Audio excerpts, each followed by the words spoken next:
I'd like to give all praise, honor, and glory to Yahweh, Ba'ashem Yahweh Shai. Peace and safety to the hopefully elect, all the Akim scattered across the four corners, pushing his word in sincerity and in truth. This is 2 Peter chapter 1 and verse 20. Knowing this first, that no prophecy of the scripture is of any private interpretation. And the prophecy I'm going to go into in this lesson is dealing with Luke chapter 17. All right. And what the so-called Christians might call the rapture. All right. This video is basically addressed to those in the circumcision. All right. That's teaching World War 1, 2, and 3, the War of Armageddon.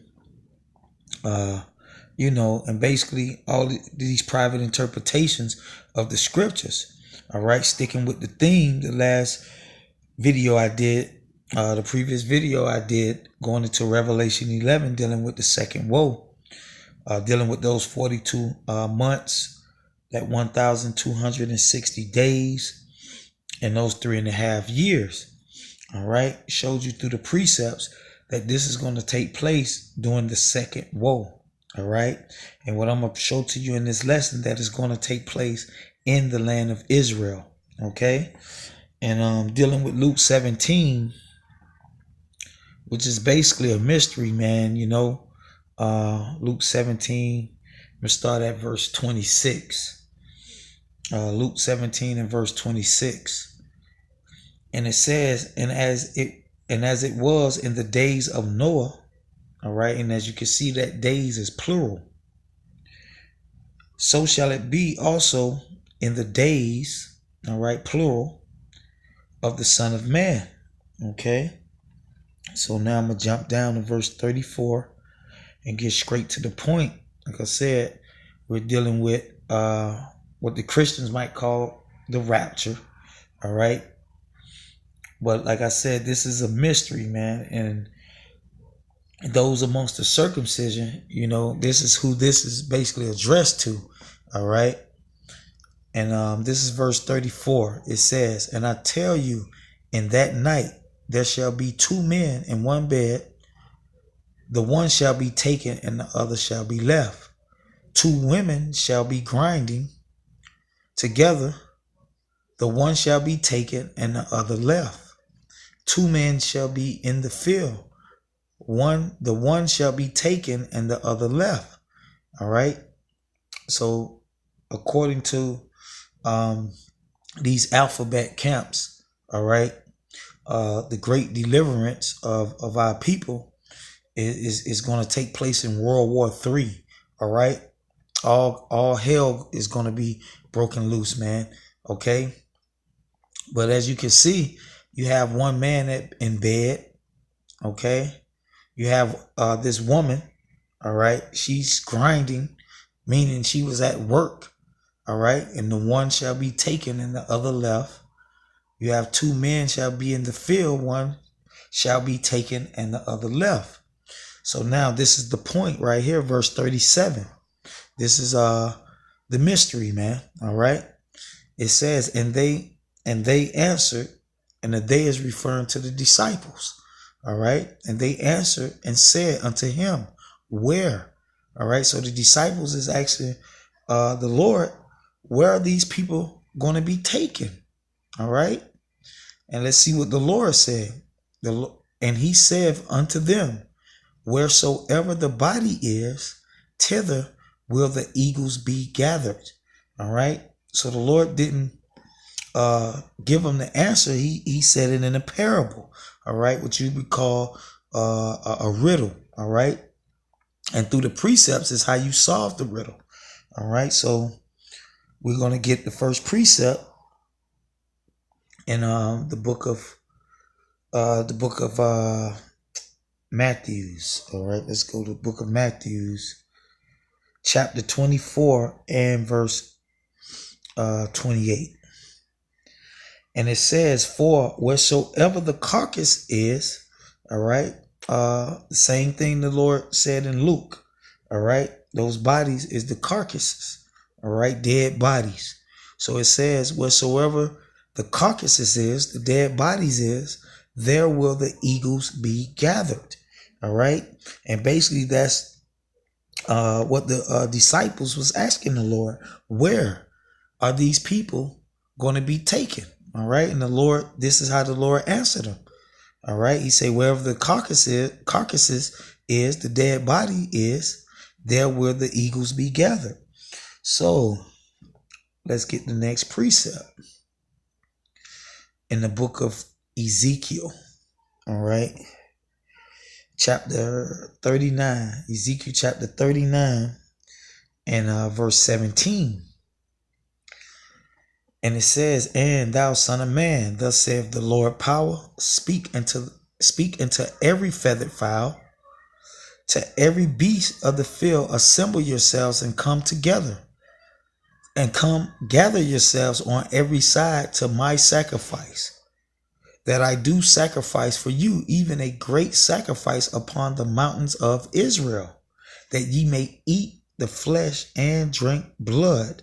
Ye shall eat the flesh of the mighty, and drink the blood of princes of the earth, of rams and lambs, and of goats and bullocks, all of the fatlings of Bashan.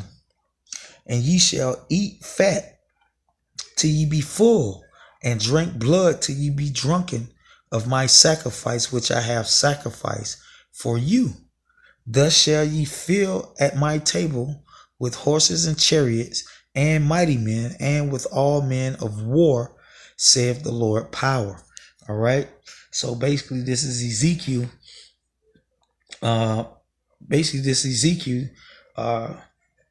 Saying the same thing that the Lord said, wherever the carcasses be, all right, there shall the eagles be gathered. All right. And this is also spoke of in Revelation 19, dealing with the great supper of the Lord. All right. So now to answer the question that the disciples asked the Lord, where is this going to take place? All right. And this is the precept to that, basically that parable that the Lord told the disciples. All right. This is Ezekiel 39 and 11. All right. This is the answer. All right. To the disciples' question of where, all right, are those people going to be taken? All right.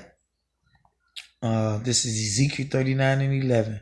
And it shall come to pass in that day that I will give unto Gog a place there of graves in Israel. All right. So this is the answer to the disciples' question. All right. Where are these people going to be taken? All right. They're going to be taken to Israel. All right. Because the Lord said, wherever the carcasses is, there shall the eagles, all right, be gathered. All right. For that great supper of the Lord. Like I said, you can read Revelation 19, and it also goes into that as well. So it says, starting back at the top, and it shall come to pass in that day that I will give unto Gog a place there of graves in Israel. All right. In Israel, the valley of passengers on the east of the sea, and it shall stop the noses of the passengers. All right. Because those carcasses, all right, those dead bodies, and it shall stop the nose of the passengers, and shall they bury Gog and all his multitude. All right. Those bands. All right. Gog and Magog and all his bands. All right. You can read about that in Revelation 38. Salakia, Ezekiel 38. And they shall call it the valley of Hamagog. All right. And when you read down, it'll tell you how they're going to bury them. All right. And cleanse the land. All right. Because blood defiles the land, and blood cleanses the land also. All right. So their blood is going to be shed where? In Israel. Okay. Like I said, when you read on, it tell you about how the Israelites are going to employ men for employment to bury these bodies. All right. The earth shall be cleansed. All right. We're going to burn all their weapons up, so forth and so on. But the point is, the question that the disciples asked the Lord, where are these people going to be taken? Here in Ezekiel 39 and 11, answers that question in Israel, man. All right. This is where the carcass is going to be. This is where the eagles going to be gathered. This is where the great supper of the Lord, all right, is going to take place. All right. So let's get another precept. Let's go back to the book of Matthew 24 and verse 28. And it reads, for wheresoever the carcasses is, there will the eagles be gathered. All right, for that great supper, man. Like I said, you can read about it in Revelation 19. All right. And about the great supper, man. All right, where those fowls, the fowls of the air. But yet, let's get it. I want to read it. Revelation 19. Revelation 19 and 17. It says, and I saw an angel standing in the sun, and he cried with a loud voice, saying to all the fowls that fly in the midst of heaven, come and gather yourselves together unto the supper of the great power, that ye may eat the flesh of kings, and the flesh of captains, and the flesh of mighty men, and the flesh of horses, and of them that sit on them, and the flesh of all men, both free and bond, both small and great. All right. And that's considered the great supper of the Lord, man. Okay.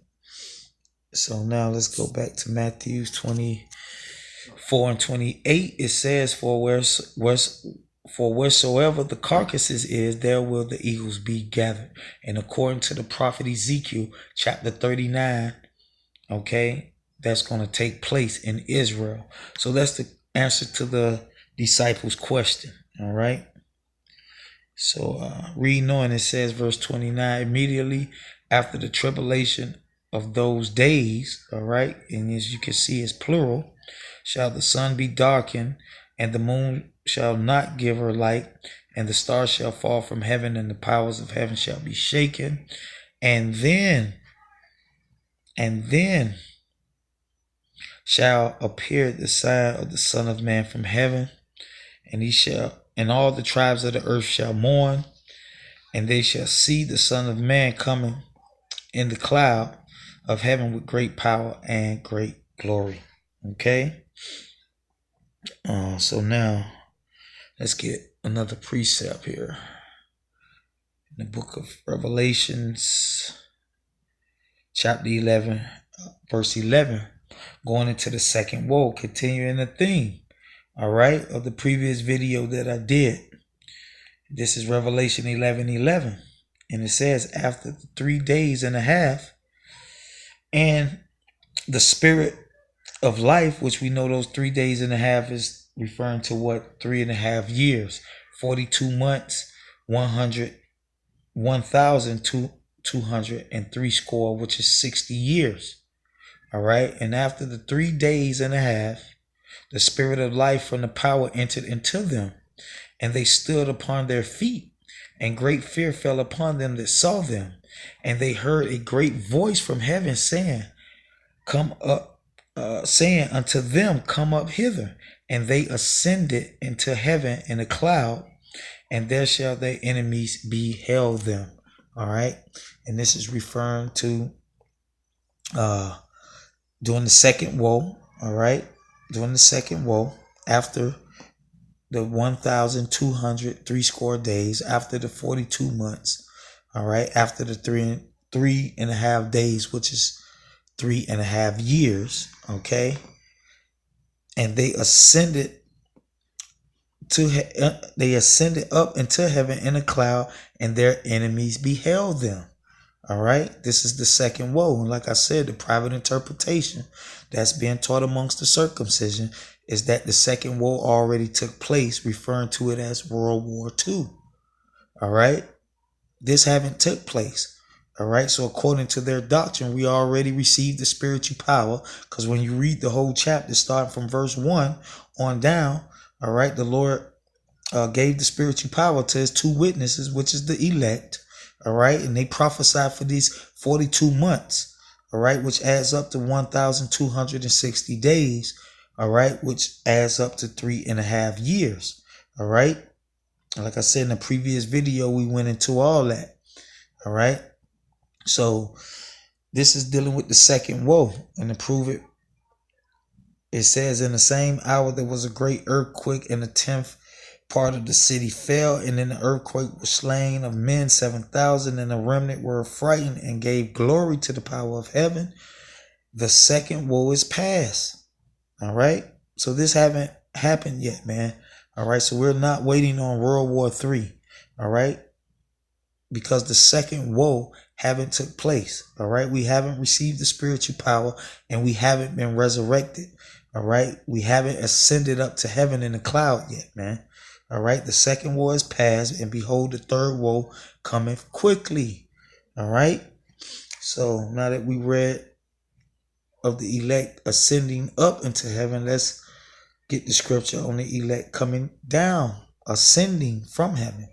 All right, this is Revelation 21:2. And I, John, saw the holy city, New Jerusalem, coming down from the power out of heaven, prepared as a bride adorned for her husband. All right, so the place where the carcass is, where the carcass is at, where the eagle's going to be gathered, referring to the prophet Ezekiel, is going to be in Israel. All right. And that's the answer to the disciples' question of where these people going to be taken that disappear, that suddenly disappear in Luke 17. All right. And here in Revelation chapter 11, all right, this is where they're going to ascend up from Israel, man. All right. From Israel after those 3.5 days, which is 3.5 years. All right. They're going to ascend up to heaven in a cloud from Israel, man. Okay. This is where the second war is going to take place. All right. This is not referring to America. This is not referring to 350 years. All right. We proved that through the precepts. Okay. So Revelation 11, chapter 11, when the elect ascend up into heaven in a cloud, that's going to take place in that's going to take place during the second woe. All right. And it's going to be delivered from the land of Israel. All right. And we proved that. All right. And also going back to what Job chapter 5 verse 19, we know, let's go back to Revelation 11. And as you can see, after the elect in verse 12 ascend up in heaven in a cloud, verse 13, Salakia. After that second woe, all right, after the elect ascend up into heaven in a cloud, and after the second woe, verse 15 says, and the seventh angel sounded. And we know, according to Job chapter 5 verse 19, that the Lord's elect is going to be delivered in 6 troubles. Let's get that. Let's get it. Let's get it. Job 5:19, it says, and he shall deliver thee in 6 troubles, yea, in 7 there shall no evil touch thee. All right. So going back to Revelation 11 and 11, Salakia, 11 and 14, and the second war is past, and we know that that's dealing with the second, us receiving the spiritual power, the elect being resurrected and ascending up into heaven. All this take place during the second woe. And behold, the third woe cometh quickly. And the seventh angel sounded. All right. So when the seventh angel sound, according to the prophet Job, we're going to be delivered already in 6. In 7 shall no trouble touch thee, no evil touch thee. All right. And the seventh angel sounded, and there was a great voice in heaven saying, the kingdoms of this world are become the kingdoms of our Lord and of our Mashiach, and he shall reign forever and ever. I hope you brothers was edified. And with that, I'm going to say shalom.